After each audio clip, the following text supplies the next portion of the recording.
Have you ever faced the terror of a life and death situation or felt completely helpless as you watch someone else struggle with theirs? Have you ever found yourself at a loss for what to do? Imagine, if you will, for 1 second, that your loved one falls down in front of you. They're not breathing. They're turning blue. They're dying right in front of your eyes. Do you know what to do? Would you know how to save them? You may be the only thing that stands between them and life and death. Frequently, we don't understand how to fix these situations.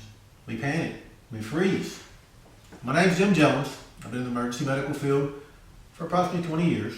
Education, training, public service.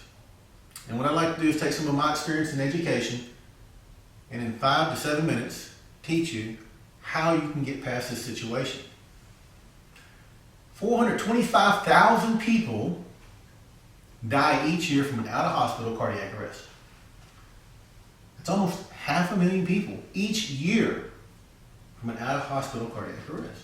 It comes out to 1,000 people a day in the United States of America alone. The bad thing is 9 out of 10 of these individuals are going to die. 9 out of 10 will not survive this event. In fact, sudden cardiac arrest deaths in the United States of America are equal to all of the assaults, shootings, stabbings, car wrecks, house fires, cancer deaths, diabetes, HIV, and suicide deaths in the United States each year. Sudden cardiac arrest is the #1 killer of Americans.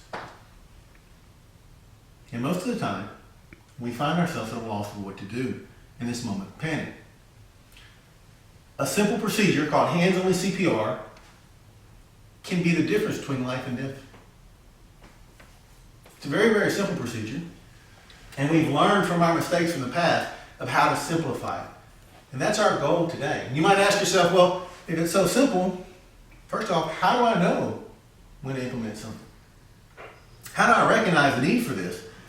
Well, we've changed it and made it to where all you need to do is recognize the fact that someone is unresponsive, not breathing, or they're breathing but they're gasping respirations. If they're unresponsive and they're not breathing, you need to call 911, put your hands one on top of the other, lock your elbows in the center of their chest, and push hard and push fast. And that's it. That is your hands-only CPR.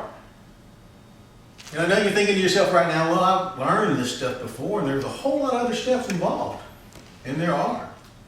There used to be a lot of complicated steps in CPR. Now I'll ask you, how many of you are walking around a mall or a crowded place, just walking along, minding your own business? You look across the street there or across the mall and you see some stranger you've never met and you go, yeah, I sure want to put my lips on their lips. You better not answer them. You'll incriminate yourself and I'll make fun of you later. So now I'd ask, given that, how many of you would be driving around town or in a city, you see a homeless person sitting there underneath an overpass or bridge, covered in filth, and think, I would sure like to put my lips on their lips. You don't. We don't. It's just nasty, right? You don't know what these strangers may or may not have. The American Heart Association has recognized this problem. Most people simply will not perform mouth-to-mouth respirations. So what we've done is we've said, let's get rid of all of this complicated stuff. Let's get rid of the old pulse checks, the look, listen, and feel. Let's get rid of the mouth-to-mouth respirations. We need to focus on circulation of the blood. So we've changed our curriculum. We've changed how we do it. All you have to concentrate on is that they're unconscious, unresponsive, not breathing, hands on each other, lock your elbows, center over their chest, and push hard and push fast. We teach people that they need to have a compression ratio of at least 100 compressions a minute, at least 2 inches in depth. But the important thing to remember is to push hard and push fast. It really is that simple, folks. If you simply push hard and push fast on that patient, on that person, you will be the difference. Now you're going, hey, how do I know how fast is? How do I know 100 compressions a minute? Well, you can sing to Staying Alive. Sing to yourself. Or you can count. Just push hard and push fast. In conclusion, when your loved one,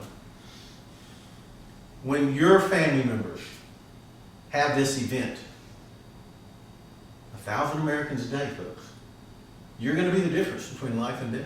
You're going to be the hero. You're going to be the one that saves them or stands there as they die. That's the reality of this. And there's one simple thing. Push hard, push fast will save their life. Thank you for your time. Have a good night.